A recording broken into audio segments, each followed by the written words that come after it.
그러면 잠시 쉬었다가 RNA 시퀀싱 분석 방법에 대해서 자세히 설명을 드리겠습니다. 바로 진행하겠습니다. 일단 이제 지금까지 아까 RNA-식에 대해 장점에 대해 굉장히 많이 이제 설명을 드렸는데, 요즘 들어서는 이제 RNA-식의 정확도에 대한 믿음이 조금씩 흔들리면서 마이크로어레이로 좀 가겠다 하시는 분들이 계시기도 해요. 근데 아까 보시다시피 제가 이제 시퀀싱 테크놀로지가 어떻게 발전되고 있다는 것을 말씀을 드렸는데, 그렇게 돌아가는 건 별로 바람직한 행동은 아니죠. 어떻게 이제 미래의 기술에 맞춰가지고 연구를 맞춰가느냐가 굉장히 이제 중요할 겁니다. 그래서 지금 이제 RNA-식에 대해서 이제 설명을 아까 드렸고, 실질적인 프랙티컬하게 어떤 식의 분석이 어떤 순서로 진행이 되는지에 대해서 설명을 드릴 겁니다. 그 중에서도 RNA-식 아까 보니까 굉장히 많은 걸 할 수 있잖아요. 그렇기 때문에 그 중에서 이제 기본적인 거, 마이크로어레이랑 비슷한 관계로 디퍼런셜리 익스프레션이라고 해서 DEG를 뽑는 방법에 대해서 소개를 해드릴 겁니다. 첫 번째는 이제 그 중에서도 굉장히 소프트웨어가 많아요. 정말 많은데 그 중에서 HT식이라는 것과 DE식이라는 것을 이용해서 어떻게 이것들이 분석이 진행이 되는지 소개해드리겠습니다. 다음과 같이 또 역시나 시퀀싱과 마찬가지로 다음 같은 과정을 통해서 진행이 되는데, 로우 데이터 퀄리티 컨트롤은 대부분 다 비슷해요. NGS 데이터를 첫 번째 어떻게 다룰까? 그거에 대한 기본적인 대답이고, 첫 번째는 이제 RNA-식의 리드 매핑부터 시작을 합니다. 그래서 리드 매핑에서 이제 대표적으로 쓰는 프로그램은 이제 타펫이라는 이런 프로그램을 쓰는데, 이 굉장히 유명한 프로그램인데 한국 사람이 만든 거더라고요. 그래서 저쪽에 미국에 계신 김대만이라는 분이 어떻게 하다 매력 써서 좀 알게 됐는데, 논문 저자 1저자더라고요. 깜짝 놀랐습니다. 타펫이라는 온라인 마켓을 아까 말씀드렸던 BWA나 보타이 대신에 사용을 하게 되고, 차이점은 이거죠. 굳이 왜 BWA나 보타이가 있는데 타펫을 따로 쓰나? 다음과 같습니다.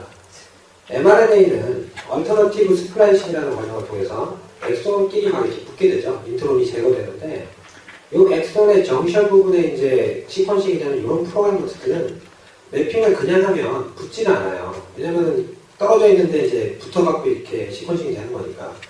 그렇기 때문에 이런 부분들을 안 붙는 애들을 파편화해서 스플라이싱을 더 내부로 짧게 잘라서 이렇게 떨어뜨려줘서 매핑을 할 수 있는 그런 프로그램이 필요합니다. 그래서 RNA-식을 매핑할 때는 다른 프로그램을 쓰는 이유는 이런 것 때문이고요. 그래서 이제 타펫이라는 게 가장 브로드하게 많이 활용이 되고 있습니다. 그래서 이제 매핑이 끝나고 나면 어느 진에 리드가 몇 개나 붙었나, 이걸 이제 봐야 되는 과정이 이제 다음에 수반이 되죠. 그래서 다음과 같은 과정 속에서 진행이 되는데, 타펫에 나온 결과물들을 특정 프로그램인 샘플을 이용해서 모디파이를 좀 하고, HTC라고 해서 이게 이제 카운트 숫자 세주는 프로그램입니다. 파이썬 기반의 프로그램인데 굉장히 쉬워요. 그리고 그 다음에 이제 DEC라는 것들을 이용해서 통계 분석을 수행을 하게 됩니다. 그래서 그 과정에 대해서 간단한 원리를 설명을 드릴 거예요. 그래서 매핑을 하고 난 다음에 HT식을 수행하고 나면 다음과 같이 가로축은 요 제 1번 컬럼은 이제 진 네임이에요. 앙상블 표시되어 있고, 샘플별로 각각의 진에 리드가 몇 개씩 붙었나, 이것들이 이제 숫자로 이렇게 튀어나오게 되죠. 그래서 조직 간에 혹은 케이스 컨트롤 간에 얼마나 차이가 나는지를 요걸 가지고 이제 통계 분석을 진행을 합니다. 이제 DEC라는 걸로 통계 분석을 진행을 하는데, 통계 분석을 아예 수행하기 전에 첫 번째로 해야 될 일이 있어요. 뭐냐면 다음과 같이 예를 들면 이런 실험 하나 예를 들어보죠. 밥을 먹은 다음에 그 췌장 조직과 밥을 먹기 전에 췌장 조직은 어떻게 다를까? 이런 식으로 케이스 컨트롤 이제 실험을 하게 되는데, 다음과 같이 이제 조직을 여러 가지를 이제 한 번에 시퀀싱을 해요. 최소한 3개 이상 반복 실험을 하게 되는데, 문제는 이제 혹시나 저희는 어차피 이제 컴퓨터로 분석을 하는데 시퀀싱 업체에다가 데이터를 맡기고 시퀀싱 해주세요. 그 다음에 데이터가 오고 나면 그게 이제 그 샘플에 있거냐고 분석을 하잖아요. 그렇지만 이제 가끔 가다 보면 시퀀싱 업체에서 실수를 해요. 샘플이 섞이는 경우도 있고 실험하다 보면 막 섞이잖아요. 그런 것들이 있기 때문에 하기 전에 샘플끼리는 유사한가를 먼저 판단을 합니다. 그게 다음과 같이 힙맵이나 PCA 컴포넌트, 프린시플 컴포넌트 어널리시스로서 PCA를 이용해서 진행을 하게 되고, 다음과 같이 힙맵을 보시면 이렇게 한 그룹인데 이렇게 그 패턴이 딱 달라지는 게 보여요.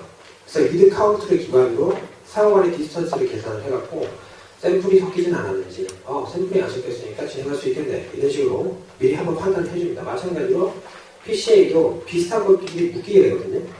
근데 희미하게 이렇게 나오는 되게 비슷한 것들인데 딱 이렇게 X축, Y축 중에 X축으로 딱 갈라진 것을 볼 수가 있습니다. 그러면 이걸 기반으로 샘플이 섞인 게 없으니까 다음 분석을 진행해도 되겠구나 라고 판단한 다음에 진행을 하게 되는 거죠. 그래서 일단은 데이터 노멀라이즈와 디스퍼션 에스티메이션 그리고 네거티브 반영된 테스트까지 세 가지를 이제 동시에 진행하게 됩니다. 근데 이제 RNA-식에서 가장 핵심적인 부분은 데이터 노멀라이즈죠. 그래서 데이터 노멀라이즈가 굉장히 중요한데 간단하게 이해하실 수 있게끔 예를 들어서 설명해 드릴게요. 자, 다음과 같이 이제 리드가 10개가 쌓여있고 2개가 쌓여있는 이런 경우를 들 수가 있겠습니다. 그래서 RNA-식 같은 경우는 매핑된 리드의 수가 유전자의 반응량이죠. 바로 연결이 되는데 그럼 여기서 이제 10개 붙었고 얘는 2개 붙었는데 그러면 여기서 얘보다 5배 발현이 되었느냐 이렇게 생각을 할 것이냐 이제 리드의 공식을 하게 되는 거죠. 근데 그게 아니라는 왜 아니냐면 RNA 시퀀싱은 샘플마다 시퀀싱에 대해서 나오는 그 양이 달라요. 그래서 뭐 어떤 거는 많을 수도 있고 조금씩 차이가 납니다. 확 차이가 날 수도 있어요. 그렇기 때문에 토탈 리드의 생산량이 반영이 돼야 되고 진의 길이라는 부분이 반영이 돼야 됩니다. 그래서 어떻게 반영이 되는지 설명을 드리면 자 아까 10개가 있었죠. 2개가 있었습니다. 근데 얘는 1000개 중에서 10개고 얘는 200개 생산한 것 중에 2개예요. 그럼 결과적으로 어떤가요? 이제 100분의 1이죠, 둘 다. 그렇기 때문에 2개의 발현량은 기본적으로 평형하고 노멀라이즈를 해주면 동일한 걸 알 수가 있어요. 그렇기 때문에 다르다고 할 수가 없겠죠. 두 번째로 진의 길이로 이제 또 노멀라이즈가 필요할 때가 있는데 보면 진 하나는 A는 길이는 이만큼이에요. 하나의 전산체가 나와서 이만큼 랜덤하게 시퀀싱이 되는데 얘는 길이가 2배입니다.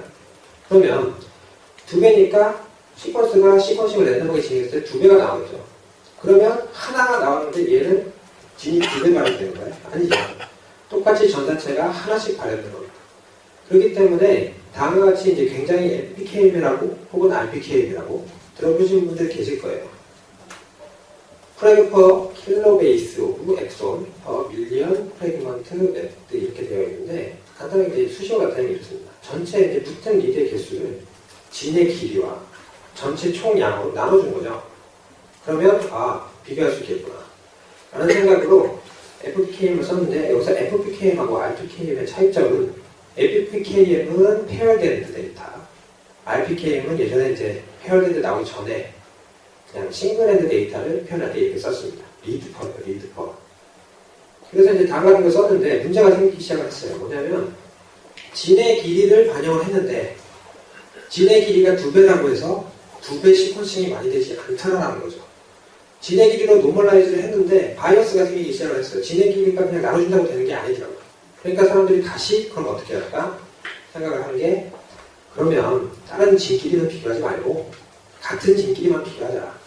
그러면 이제 진의 길이에 대해서는 이제 뭐 별 신경 안 써도 될 거 아니에요. 그러니까 페어드 디자인을 해서 특정 조직과 특정 조직 간에 같은 진 길이만 비교를 하게 되면 전체 카운트 데이터로만 노멀라이즈를 해도 괜찮겠다. 라고 판단을 하고 최근에 많이 사용하는 것들이 그런 원리를 가지고 있습니다. 그래서 이제 그것 중에 하나가 이제 DEC라는 것이고요. 이제 뭐 많이 쓰입니다. DEC, 엣지가 많이 쓰이는데 굳이 이제 여기서 DEC를 소개해드린 이유는 이제 아까 말씀드린 HTT식이라는 그 프로그램과 굉장히 연동이 잘 돼요. 바로 아웃풋이 DEC의 인풋으로 들어갈 수 있습니다. 그렇기 때문에 많이 쓰고 보시면 이제 이게 DEC라는 걸 돌려서 결과물이 나온 거예요. 보면 진 뭐 나와있고 민 베이스라는 거는 두 조직에서 평균적으로 나온 발현량을 얘기합니다. 그리고 한 조직에서의 발현량 그리고 폴드 체인지값 마지막으로는 우리가 봐야 될 것은 이거죠. P-밸류와 FDR 밸류 해서 이제 보통은 이제 뭐 일반적인 시간 이게 유의하냐 안 유의하냐 P-밸류 딱 하나 딱 보지만 진들이 굉장히 많이 이제 테스트가 되기 때문에 각각의 진들이 따로따로 테스트가 되거든요. 그렇게 되면 한 번에 여러 가지 테스트를 동시에 진행할 때 멀티플 테스트 콜렉션이라는 것을 통해서 수행을 합니다. 그래서 FDR 값으로 최종적으로 P-밸류를 보는 게 아니라 FDR 값으로 필터링을 해서 유의하게 차이가 나는 진들을 이제 밝혀내게 되는 것이죠. 그래서 일단 이렇게 뭐 진들을 찾아내는 과정을 진행하고 나면 이제 나온 진들을 가지고 그럼 얘네들은 도대체 무슨 기능을 하고 뭐랑 연관이 있을까 이런 것들을 보게 됩니다. 그게 진 오톨로지와 케이지 패스웨이인데 왜 굳이 이런 걸 보냐면 진 개수가 디진 정말 많이 나와요. 한 뭐 500개 막 나오고 2, 300개씩 막 나오게 되는데 진은 일일이 2, 300개씩 볼 수는 없겠죠. 그러니까 어떤 기능을 수행하는지 매칭을 해갖고 특정 기능으로 텀을 묶어줍니다. 그렇게 되면 굉장히 만 200개 정도 되는 것들은 한 2, 30개 정도의 기능으로 분류가 되기 때문에 좀 더 수월하게 이 데이터를 해석할 수 있게 되죠. 그래서 다음과 같이 어떤 오톨로지라든지 네트워크 구성을 해서 이런 차이가 도대체 어떤 기능과 연관이 있다는 것들을 다음과 같이 이제 논문화하기 위해서 피드로 만들거나 보여주게 됩니다. 지금까지 이제 간단하게 이제 기본 RNA-식의 기본 원리인 노멀라이즈를 중심적으로 설명을 드렸고, 그래서 이제 이게 이제 연구의 예시예요. 그래서 이제 올해 연구팀 대표 업적이었죠. 그래서 인플루엔자 바이러스가 들어갔을 때 오리는 어떻고 죽어버리는 닭은 어떤 유전자가 발견되느냐, 그런 것들도 이제 RNA-식 통해서 보게 됐고, 경주마 뭐 이제 말이 뛰고 안 뛰고 뛰기 전 후에 따라서 어떻게 달라지느냐, 이런 것도 보게 됐고요. 그다음에 한우 조직간에 지방 조직이 굉장히 뭐 여기 저도 배가 많이 나왔는데 배지방, 뭐 근육 속의 지방 막 굉장히 종류가 다양해요.